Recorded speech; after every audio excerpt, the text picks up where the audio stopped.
para que el movimiento viva verdaderamente en gracia de confianza popular, tiene que encarnarse vitalmente en el pueblo. Yo diría que tiene que estar más al aire libre, que tiene que estar en las plazas y no precisamente en los balcones, sino en el asfalto, en las calles, en los tajos, en los campos y en los trigos.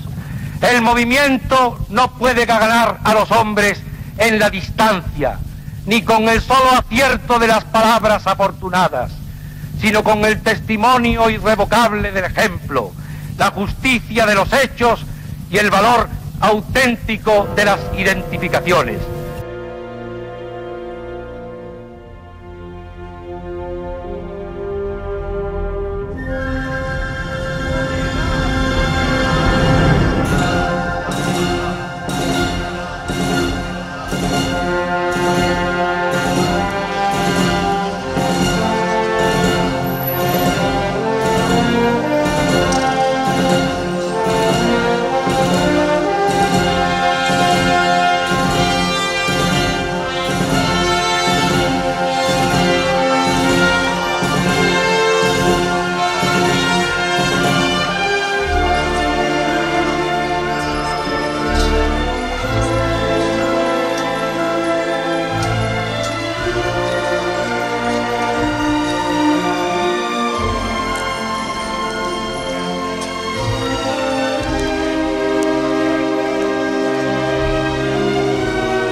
No somos una alternativa de gobierno, sino de sistema.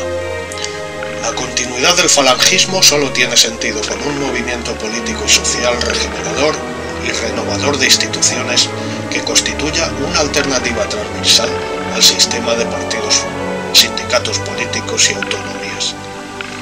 Nunca como un partido político más, que constituido en una pieza de la hedionda partitocracia que pudre y descompone toda la sociedad, la sirva a modo de complemento ornamental. Es necesario clarificar lo que se quiere, y no solo lo que no se quiere, que en eso estamos todos de acuerdo. Y es en ello en lo que fallan o se quedan cortos aquellos partidos políticos supuestamente azules que, legalizados con el nombre de Falange, llevan años sembrando la frustración y el desencanto entre sus filas.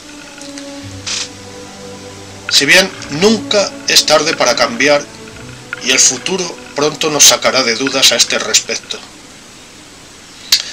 A nuestro proyecto político de Falange Española y la Asociación Democracia Orgánica Digital no le lastran las rémoras de otras ideologías ajenas. Respetamos y divulgamos el mejor y más positivo legado histórico de los falangistas, y aunque no somos franquistas en el sentido de volver a poner el Estado Nacional como fue en el pasado, también es verdad que somos los únicos falangistas que no procedemos del falangismo antifranquista que Diego Márquez inoculó en Falange Española de las Jons al principio de su mandato, expulsando a la mayoría de los falangistas que se consideraban, además, franquistas, intentando sustituirlos en vano por unos cuantos de Falange auténtica que por aquella época eran filocomunistas. Si bien con el paso de los años pareció cambiar en su actitud, o al menos moderarla, lo cual le honra. Hoy día son los liberales, que tanto tienen que callar, quienes etiquetan al franquismo de comunista. Desde luego hay que ver qué sorpresas nos da la vida. Son precisamente liberales quienes han levantado una cruzada contra lo poco que queda de los estados, culpándoles de todas las conspiraciones habidas y por haber, que son precisamente atribuibles a quienes quieren destruir los estados, por ser lo único que les impide adueñarse en propiedad de las personas, ya que se consideran con derecho a ser propietarios de todo lo que el dinero pueda comprar. Esta labor de derribo de los estados la estamos viendo todos los días en todos los grupos de todas las redes sociales.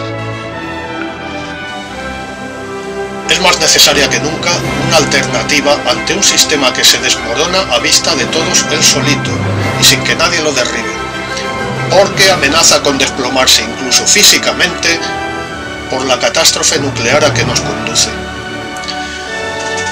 Ya sabemos todos que el régimen del 78 nos vendió totalmente a intereses extranjeros a cambio de instaurar en nuestro país un sistema político nefasto que está obsoletamente fracasado y realmente agonizante. Para beneficio de unos profesionales de la política que antes no existían y que ahora son elegidos de entre lo peor y más canalla de nuestra sociedad. En la clarificación divulgativa del Netamente Español, ideario falangista, ideario actualizado si se quiere, pero diferenciándolo de otras ideas europeas de corte nacionalista que ahora parecen obtener triunfos a pesar de ser mucho más limitadas, se encuentra la clave para recuperar como primer paso el entorno de simpatizantes que la confusión de mentiras y falacias procedente de los medios de comunicación obedientes a sus amos nos ha arrebatado y entregado a proyectos mediocres, ajenos de patriotismos sistemitas, fundados para que nada importante cambie, que se presentan como salvadores de sus respectivas naciones, pero como una oposición domesticada al servicio de un conservadurismo económico capitalista, tan culpable como la izquierda de aquellas injusticias sociales que son la fuente de todos los problemas. A nosotros no nos asusta ver la realidad de la necesidad ineludible de ese gran cambio institucional, percibido por algunos como una tarea tan colosal que les espanta y les hace desviar la mirada en la dirección de una Europa sometida servilmente y pregonera de los espejismos virtuales de una Agenda 2030 que ha nacido gangrenada por el Este, y ahora nos amenaza con la extinción masiva de la humanidad, antes que darse por vencida en convertir a la humanidad en propiedad privada de unos magnates tecnológicos que, empeñados en vencer artificialmente el envejecimiento y la muerte, más pronto que tarde la darán por inservible, sustituyendo a los seres humanos por inteligencias artificiales a su servicio. Para la Falange de José Antonio, el nacionalsindicalismo y su democracia orgánica deben estar al servicio del ser humano, que es portador de valores eternos. Decía José Antonio Girón de Velasco que nuestro humanismo no es el humanismo nórdico montado sobre la soberbia del saber humano, del culto a la inteligencia, de la adquisición de conocimiento y del hurgar como simios en los secretos inescrutables de Dios. Ni es el humanismo que conduce al robot, que es la última fórmula del Homo Faber. El actual globalismo liberal y masónico está convirtiendo a las personas en robots deshumanizados que trabajan de 10 a 12 horas al día por algo más de 1.000 euros, hasta el momento en que puedan ser sustituidos por inteligencia artificial. No hay más ciego que quien no quiere ver la actual necesidad de una revolución en su sentido de cambio político y social. Una revolución pacífica, deseablemente, aunque no necesariamente, que ya está demorándose en exceso. Por España y su revolución nacional y sindicalista. ¡Arriba España!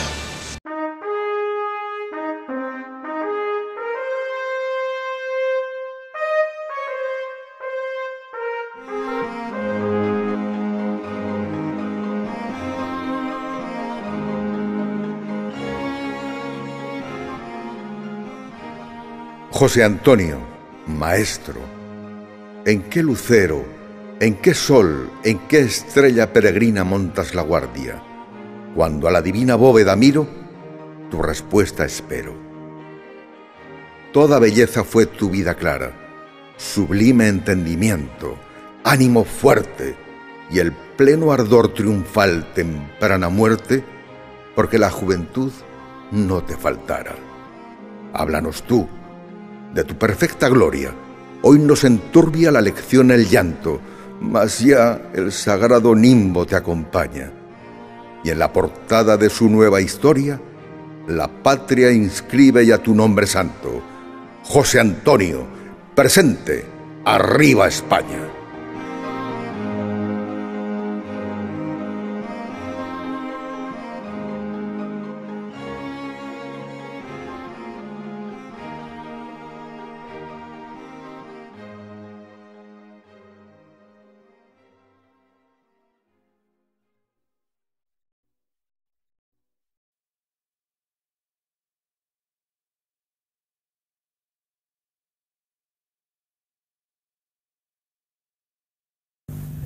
Saberme en este lugar, desde donde se habló en el temblor de un tiempo confuso, triturador de valores, con ánimo juvenil y rigor de decisión histórica.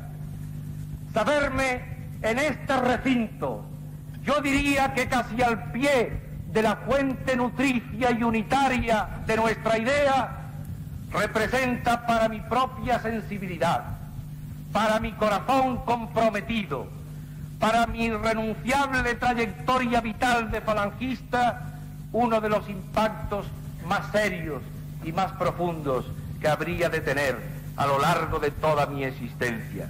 Porque desde este escenario hace justa y cabalmente 39 años, en la voz de José Antonio, de Ramiro y de Onésimo, vuestro legendario capitán y caudillo, se alzó con amor acendrado y con dignidad intelectual precisa el propósito de una unidad vivificadora que a escala nacional fuese el punto de partida para lograr el reencuentro del pueblo español con la necesidad insatisfecha de su revolución pendiente, proyectada sobre la conciencia dolorida de su destino. Para que el movimiento viva verdaderamente en gracia de confianza popular, tiene que encarnarse vitalmente en el pueblo.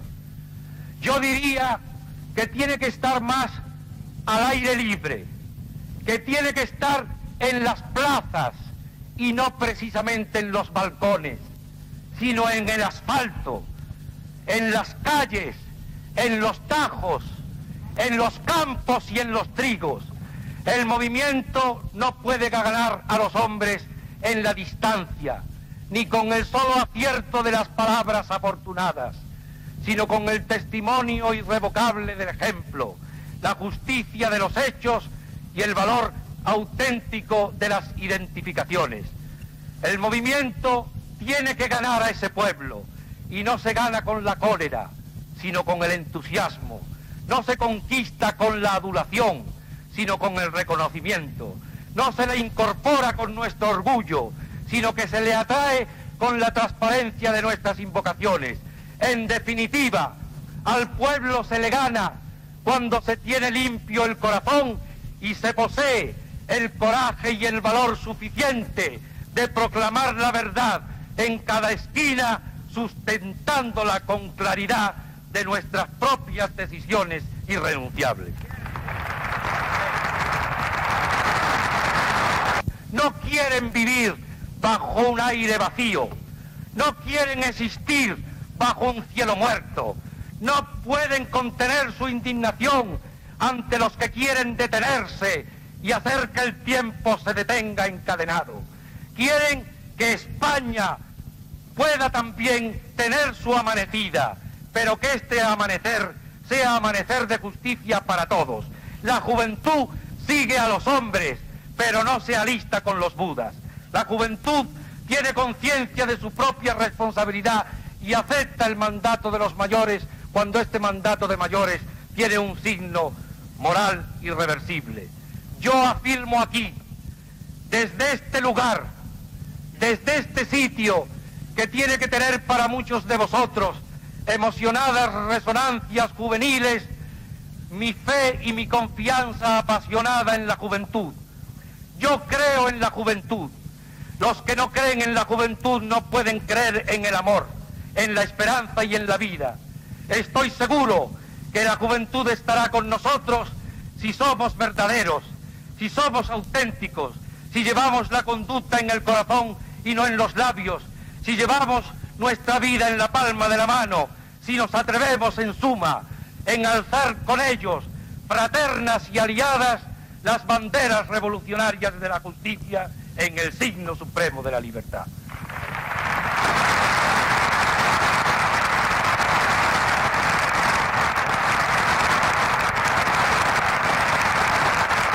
Camaradas, no pueden morir nuestros caminos, no pueden perecer nuestras ilusiones. Solo los que se cansan pueden ser vencidos. Hay alma todavía en las estrellas, hay otro sol ardiendo en la aventura, hay otro día. Caballeros de la camisa azul, templemos el brazo y clavemos otra vez la rosa de los vientos en el corazón de esta Castilla fraterna y solidaria, y hagamos penitencia y sacrificio para que nazca limpia, audaz y joven la nueva y alegre mañana de España.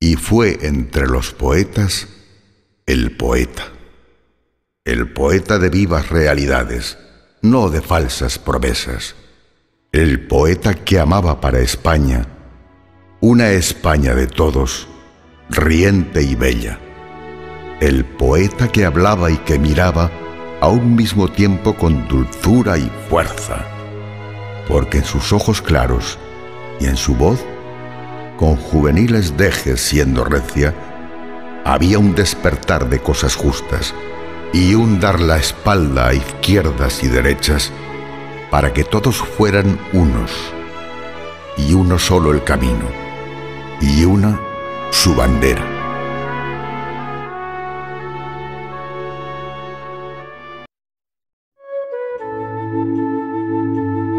La gravedad profunda de la muerte era para tu sangre vencimiento, para tu juventud desastimiento de hacer arquitectura el polvo inerte. Vino luego el dolor de recogerte en tierra que cumplió tu mandamiento. Tu voz, que dio contorno al sentimiento, se dobla ante el mandato de la suerte. Pero España clamó desarbolada por convertir en fuerza su impotencia y unir el pensamiento con la espada. Y por hacer más corto su camino, cambiaste por la gloria la existencia y Dios elevó a norma tu destino.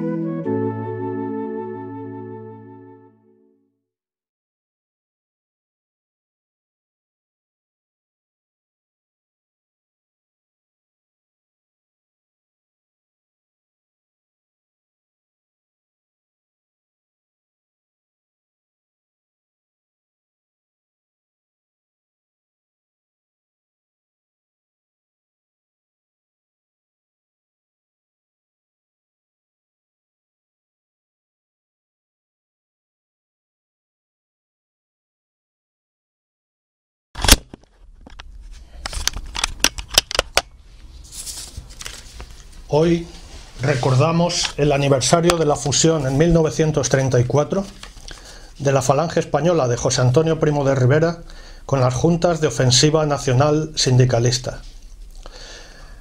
Las JONS, a su vez, eran el resultado de otra unión anterior, en octubre de 1931, entre el grupo fundado por Ramiro Ledesma Ramos en torno al semanario La Conquista del Estado, llamado JONS, y las Juntas Castellanas de Actuación Hispánica, fundadas anteriormente a las JONS por Onésimo Redondo Ortega, editor del semanario Libertad.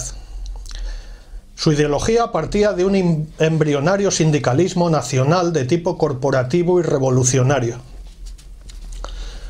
Aunque el 16 de febrero de 1934 se hizo pública la unión de fe y de las JONS en la prensa, fue el 4 de marzo cuando se proclamó públicamente la unión de Falange Española con las Juntas de Ofensiva Nacional Sindicalista en un acto celebrado en el Teatro Calderón de Valladolid, siendo esta la fecha que tradicionalmente se viene conmemorando por el gran éxito y repercusión del acto, a pesar del violento y criminal boicot de toda la izquierda a que fue sometido.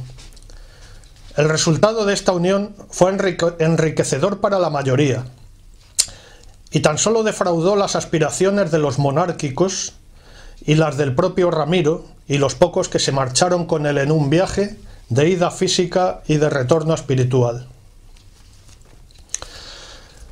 Bien está querer celebrar el aniversario de la unificación de Falange con las JONS, siendo consecuentes con el espíritu y las intenciones de nuestros primeros fundadores, pero creer que la fidelidad a los principios consiste en trasladar al presente algunas actitudes defensivas que tenían sentido en circunstancias del pasado es un anacronismo en la mayor parte del territorio español, salvo en Cataluña y las provincias vascongadas. Quizá también en Canarias.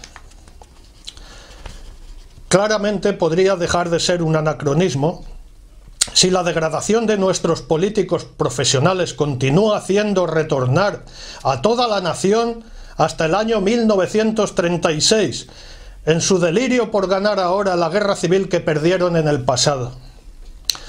Sin que les baste con la sobremortalidad ocasionada por su negligencia y mala gestión de la pandemia, ni el retroceso social y económico que han conseguido, haciendo perder a toda una juventud emasculada en su desarraigo cualquier tipo de esperanza en un futuro mejor dentro del sistema actual del juego de partidos.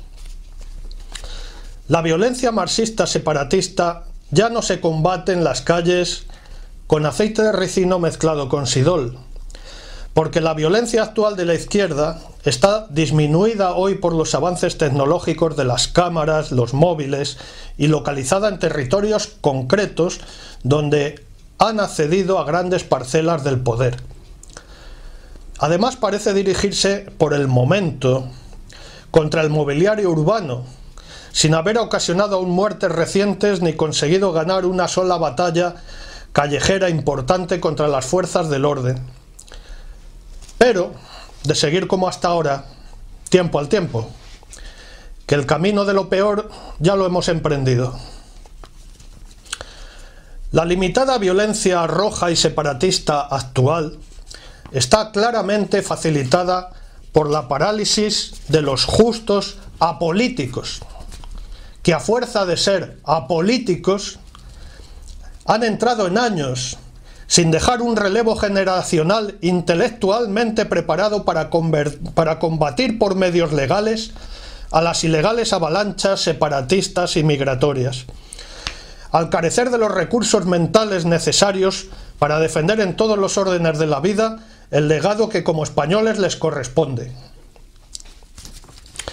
De esta forma, los jóvenes patriotas españoles, cuando salen a la calle, lo hacen supliendo con mucho corazón la confusión de su pensamiento constitucionalista, motivo por el que sus resultados son inferiores en proporción al esfuerzo y dedicación empleada, al no poner el dedo en la llaga del origen de todos los problemas sociales y políticos que hoy padecemos por culpa de una transición pésimamente llevada a cabo.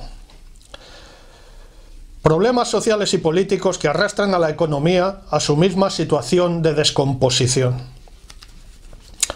Hoy, con televisores manipulando las conciencias de jubilados, amas de casa y desempleados en todos los hogares, el problema es el contrario al de 1934 en la mayor parte de España.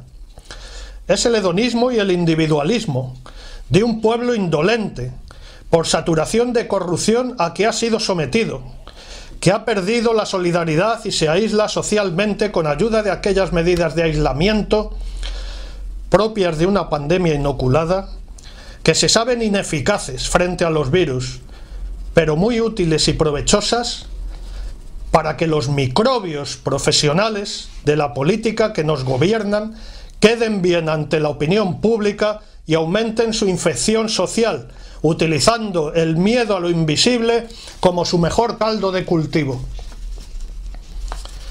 Ninguna unión es ya posible más que la que consiga aglutinar en torno a sí el grupo falangista que, siendo más sólido y consecuente con el legado de José Antonio, sepa aglutinar, encarando el presente y prever el futuro, aportando soluciones que requieren los problemas por muy revolucionarias que éstas parezcan.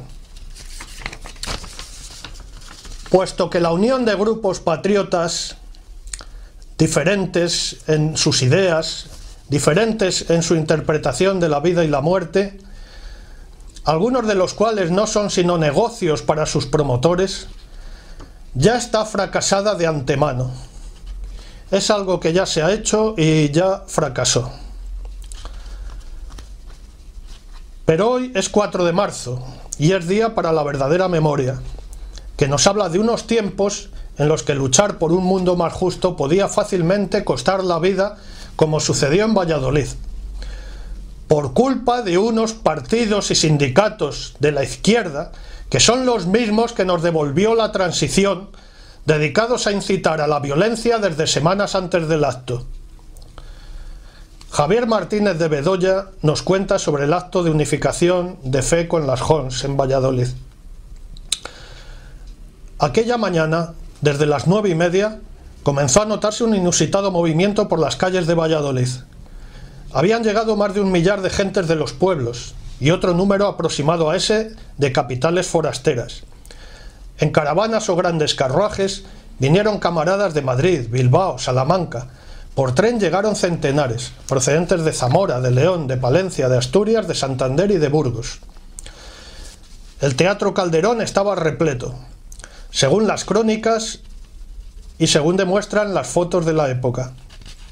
Repleto de afiliados y simpatizantes, a la espera de que comenzaran los discursos. A partir de las 11 de la mañana, como estaba previsto en el programa, hablaron en sucesión primero Javier Martínez de Bedoya y Emilio Gutiérrez Palma como representantes de la juventud y de los sindicatos obreros locales, interviniendo después Julio Ruiz de Alda, Onésimo Redondo, Ramiro Ledesma Ramos y José Antonio Primo de Rivera, respectivamente. El vallisoletano Onésimo Redondo no pronunció uno de sus mejores discursos, ya que llegaba al mitin totalmente exhausto debido al nacimiento la noche anterior de su segunda hija Pilar. Al finalizar el acto, se decidió retrasar la salida de los participantes por razones de seguridad. Alrededor del teatro se habían concentrado elementos de la izquierda radical que con rapidez fueron rodeados por los guardias de asalto. Según comentó 2 días después el Diario Regional, de pronto se oye un disparo y después otros 2. Comenzaron las pedradas desde la plaza de Portugalete, a las que tuvo que repeler la fuerza pública. En aquellos momentos empezaban a salir del teatro, siendo detenida la salida hasta apaciguar los ánimos, lo que ordenó el señor Primo de Rivera. Este y el señor Ruiz de Alda se asomaron al exterior y poco después se ordenó la evacuación del teatro, lo que se hizo con el mayor orden a pesar de los insultos. La masa subió casi en su mayoría por la calle de la Libertad hasta la plaza Fuente Dorada, donde se dislocó y hubo serios altercados. Según varios testigos presenciales, sucedió lo siguiente. Grupos marxistas apostados en la plaza se lanzaron como lobos sobre los que trasponían las puertas del teatro, dando gritos diversos, entre los que sobresalían el de «Muera España». Los agredidos acometieron con coraje a los marxistas, haciéndoles replegarse y causándoles las primeras bajas. Se recogieron algunos heridos, y los rojos transportaban uno que parecía muerto.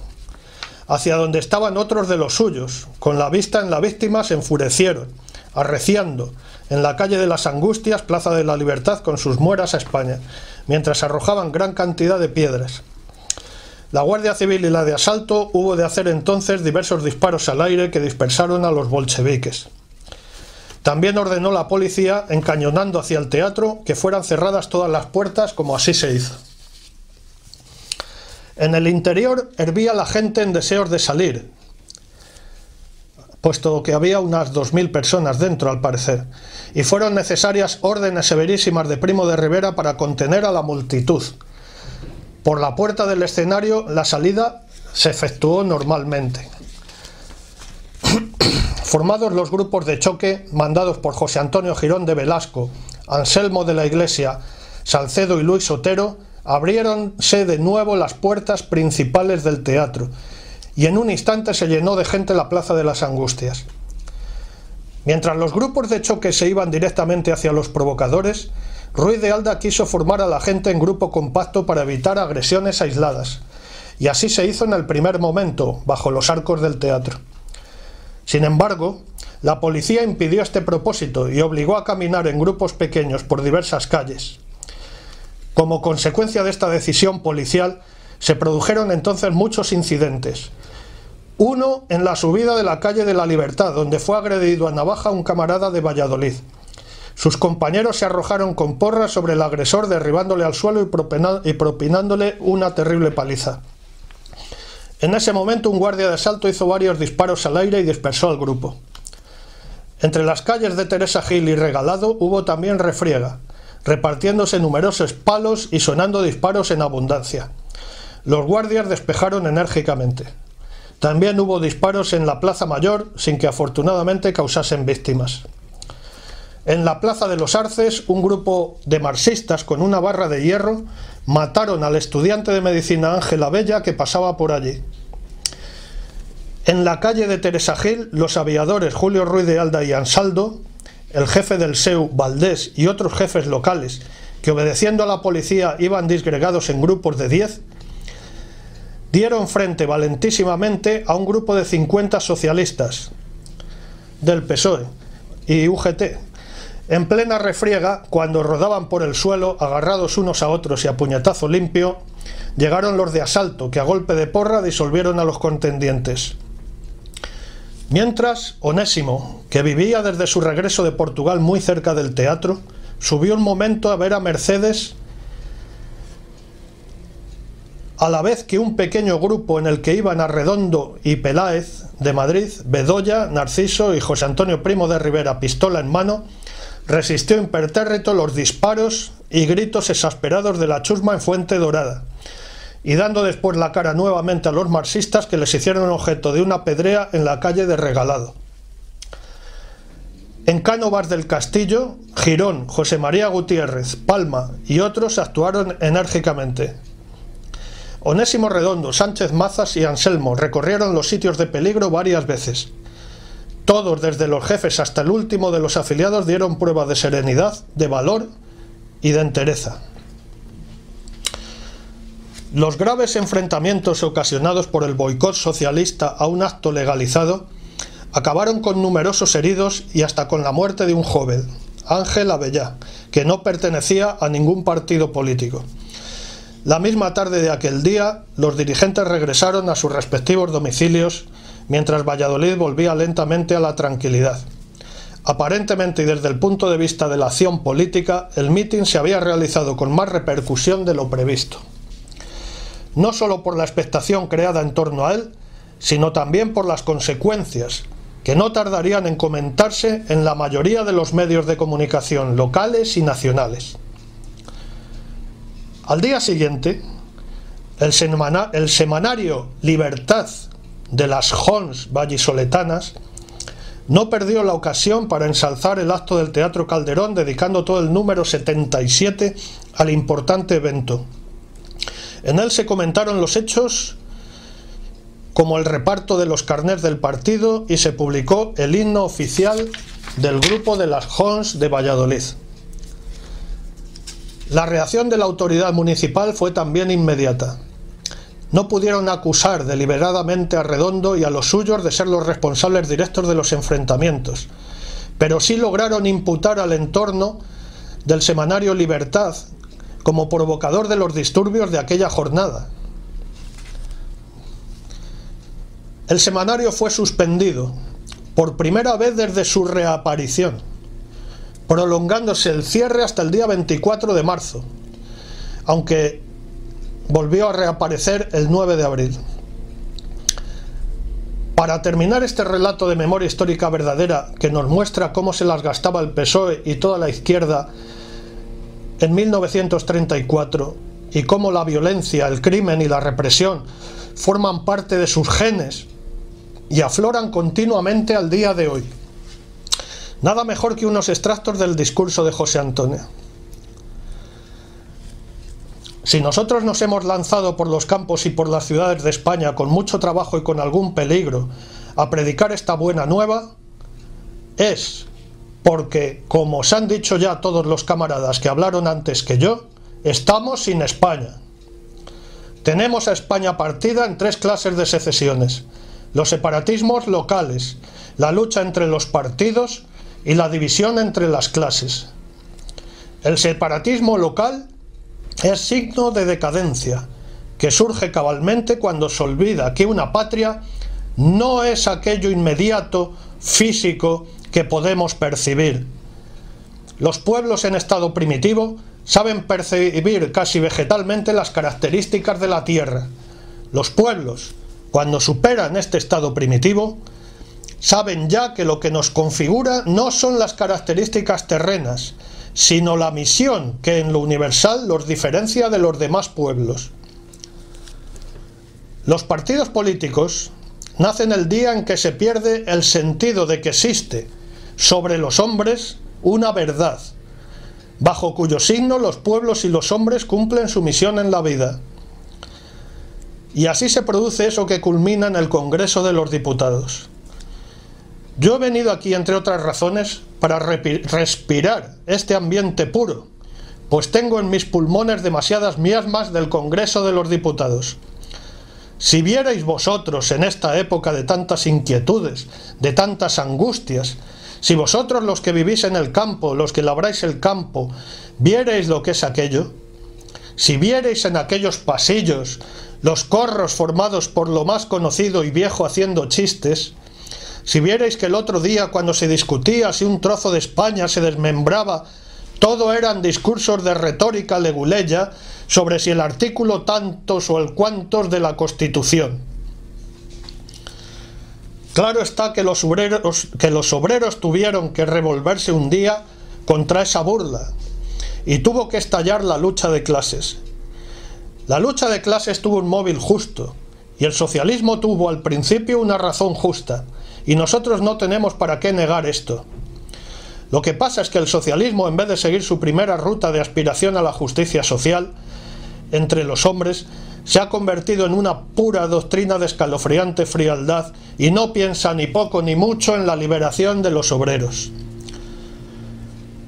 Mucho cuidado con esto del Estado corporativo.